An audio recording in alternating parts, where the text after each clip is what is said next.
EV manufacturers frauded China's government. Human nature appears to be the same whether one lives in the East or the West, and China's drive to hand out huge EV subsidies has sparked a wave of fraud and abuse, some of it rather inventive.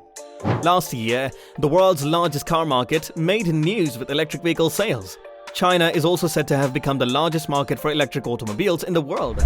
Many of these sales were as real as a Gucci bag in Beijing's famed Yashao market before it was cleaned up and then died, according to Chinese press.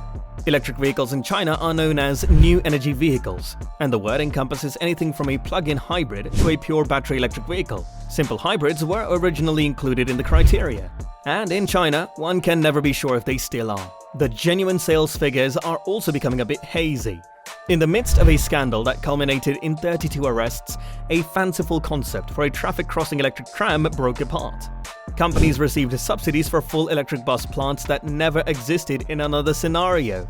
Now, the Chinese government has declared that it will lower manufacturer subsidies for plug-in vehicles by around 30%, citing extensive fraud as the reason for the move. So in today's video, we'll discuss about how EV manufacturers frauded China's government. Interested in learning more? So keep an eye on the footage. Hello everyone! Don't forget to subscribe to our channel, like this video, and click the notification bell button to stay up to speed on world politics, finance, international markets, and anything else in the world of technology. The newly implemented subsidy program pays automakers 24,000 yuan, $3,780 for each EV with a range of 200 to 250 kilometers, down from 36,000 yuan previously. In addition, the minimum range for receiving subsidies has been increased from 100 to 150 kilometers. The program improvements will be in effect until June 11th, after which the government will monitor sales statistics and re-evaluate the incentives. How is China being the largest auto market? What and how they developed their transportation? China, being the world's largest auto market, has been committed to promoting electric vehicles, EVs, since 2009, with a goal of 5 million EVs on Chinese roads by 2020. The Chinese government is providing large budgetary subsidies at both the national and local levels in order to meet this ambitious goal. The Chinese national government had invested 33.4 billion yuan, $4.87 billion in the electric vehicle sector by the end of 2015, and EV sales had risen from 2,300 in 2009 to 507,000 in 2016. Electric commercial vehicles, including buses, coaches, lorries, and vocational vehicles, accounted for about a third of all sales, while electric passenger car sales reached a new high of 336,000 in 2016. However, good intentions do not always translate into excellent results, and the Chinese government discovered in early 2016 that some manufacturers had deceived them into receiving subsidies. 3 key tricks were used by manufacturers to defraud them. Illegally registering autos. Manufacturers in China receive subsidies based on EV sales. Local government agencies generally evaluate the number of vehicle operation permits issued to verify the sales quantities provided by manufacturers. Certain manufacturers gained the licenses by paying or tricking local vehicle registration officials, or by constructing vehicles that were missing crucial components, that is, batteries, motor controllers. As a result, some government-subsidized vehicles only exist on paper and not on the road. In production, smaller batteries are being used.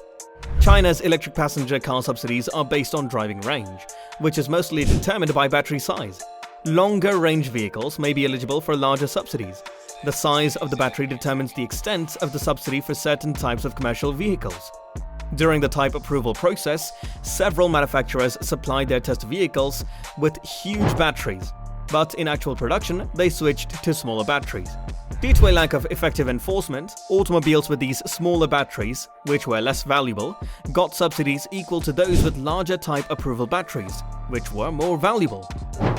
Client deception. Manufacturers in China are only paid incentives for electric vehicles that are actually sold, not just produced.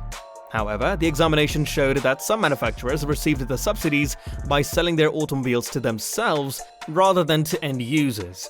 As a result, several subsidized vehicles were built and sold but never reached the hands of purchasers.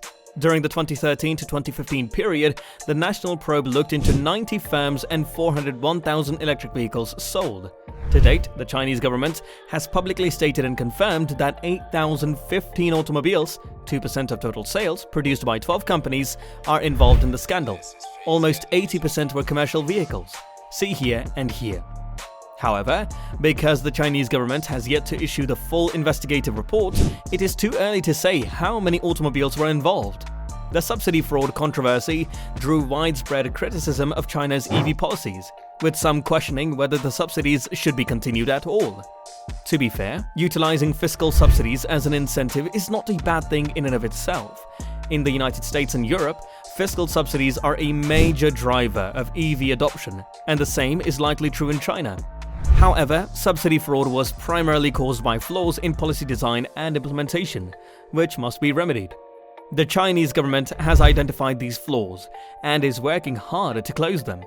The Chinese government declared on December 29, 2016 that effective January 1, 2017, it would restructure its EV subsidy policies. See our policy update here, with the following changes. The new approach includes a phase-out of fiscal incentives. From 2017 through 2020, the per-vehicle subsidy decreases by 20% per 2 years from 2016 levels until the National Fiscal Incentive Program finishes in 2021. Because battery prices continue to fall, committing to a phase-out of fiscal incentives is a wise policy. Vehicles that qualify for subsidies must meet stricter technical requirements. The price system of universal incentives will be phased down. Subsidies will be graded, with advanced technology electric vehicles receiving preferential treatment. The new policy includes robust anti-fraud and enforcement mechanisms. Before distributing any subsidies, the government will verify proof of purchase and conduct regular or random inspections to ensure that vehicles are eligible. Onboard monitoring systems will be standard on all new EVs, allowing for real-time monitoring. Non-private EVs will not be eligible for incentives until their mileage reaches 30,000 kilometers. Manufacturers and government employees involved in fraudulent operations will face harsh punishment. Furthermore, to compensate for the phase-out of national subsidies, the Chinese government is establishing an EV credit system. The proposal for the system was posted for the public comment on September 22, 2016. According to Miao Wei, China's Minister of Industry and Information Technology, the final rule would be announced after the proposal is modified and finalized. These legislative changes, which were largely prompted by the high-profile subsidy fraud case, are significant reforms for China's electric vehicle business. A loss may turn out to be a gain, as an old Chinese proverb goes. The large-scale fraud's details are yet unknown.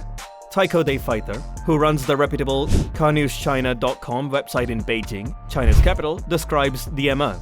Another scam is well known in the conventional auto industry.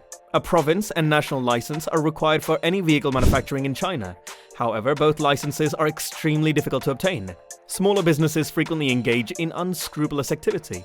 Thus, license holders sell or rent their licenses to them. After being hit by this controversy, China's electric vehicle business may finally find its way to a bright future. According to state media sources, the fraudulent schemes are common in small towns and are conducted by tiny businesses.